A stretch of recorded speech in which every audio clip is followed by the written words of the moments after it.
And we now will have His Excellency join us. Ladies and gentlemen, His Excellency, the President.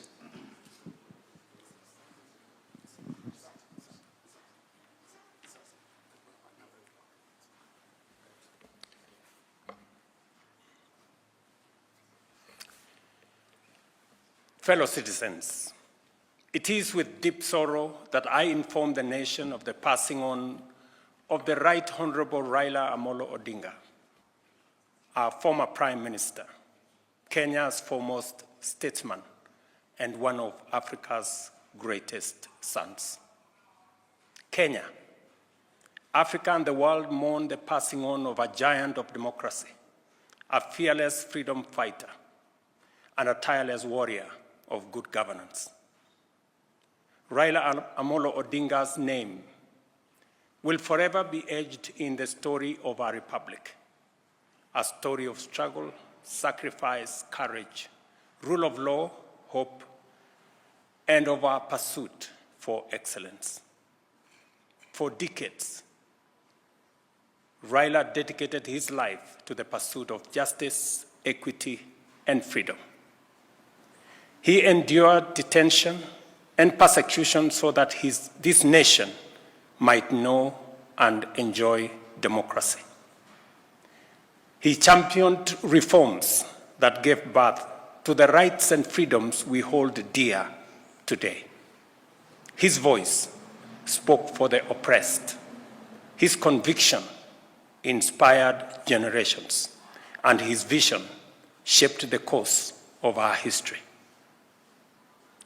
Raila Odinga is truly a once-in-a-generation leader, a man whose ideals transcended politics and whose legacy will shape the destiny of Kenya for generations to come. A giant who towered for decades over our democratic landscape. He was a colossus of Kenya's modern politics, an indomitable warrior in our struggle for freedom and prosperity, and a statesman of boundless selflessness. In his passing, we have lost a patriot of uncommon courage, a Pan-Africanist, a unifier who sought peace and unity above power and self-gain, an unceasing servant of the people who gave his all to the promise of a better Kenya.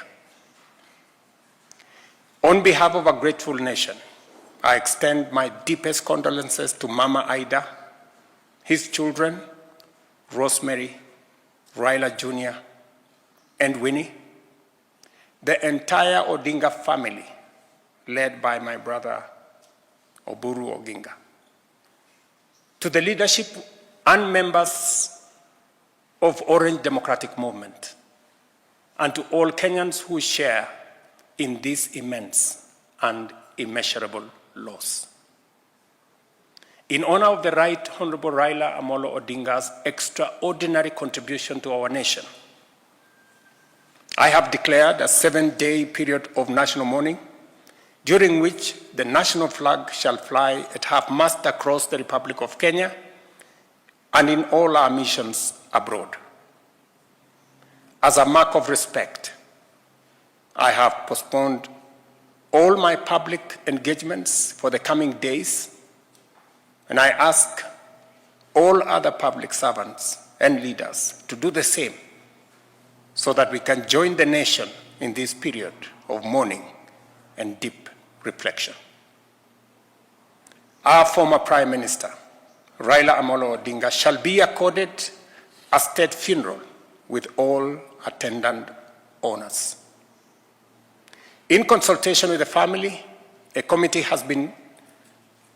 to be co-chaired by the Deputy President, Professor Kithure Kindiki, and the Siaya Senator, Oburu Odinga, has been set up to coordinate the funeral arrangements. At the same time, the Government of India, at the request of the Government of Kenya, has offered to facilitate the repatriation of the remains of our former Prime Minister. Consequently, a delegation comprising government officials and family members led by Prime Cabinet Secretary Musalia Mudavadi, is leaving immediately for India to facilitate proper organization in the repatriation of the remains of our brother, the Honorable Raila Odinga. Other members of the delegation are Cabinet Secretaries Kipchumba Murkomen, Hassan Joho, and other ministers, National Assembly Majority Leader Kimani Ichung'wah, Minority Leader Junet Mohammed, and other members of the Odinga family, Jaoko Oburu Odinga, Kevin Obio Oginga, and others. And Mama Ida herself, the family has finally decided that she will join those who will be going to recover the remains of the Honorable Raila Odinga.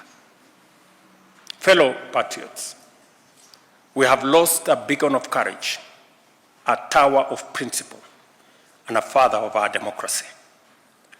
Let us come together as he always urged us to do, not as rivals, but as brothers and sisters bound by a shared destiny. As we mourn, I call on all Kenyans to reflect on his towering legacy and the lessons impacted by Right Honorable Raila Odinga's life, work, ideas, and example. In a political career spanning decades, Raila Amolo Odinga offered a compelling model of principled politics. And at a critical moment in our nation's journey, he always put Kenya first before individual or personal interest. May his soul rest in eternal peace. May God comfort his family. May God bless Kenya. I thank you.